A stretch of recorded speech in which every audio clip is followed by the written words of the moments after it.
Мои одредени написи тогаш ги споделуваше гордо и една почитувана професорка универзитетска, која патем беше една од кандидатите за председател. Значи, после тоа се случија некои работи и го изгубив контактот со неа, она веќе не сакаше. Добро, Гордан, каде настана конфликтот со сегашниот председател? Што се случи на тој состанок? Конфликти имаше повеќе. Па на тој состанок вообичаено, значи јас се држев строго до статутот. Статутот стар предвидуваше дека он е достапен и упишена форма може да колку и да тврдат дека тој статут е нелегитимен.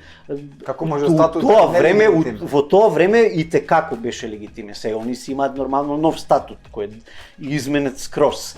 Во тој статут во членот 31 став 2 се вели дека на седница на Централен комитет која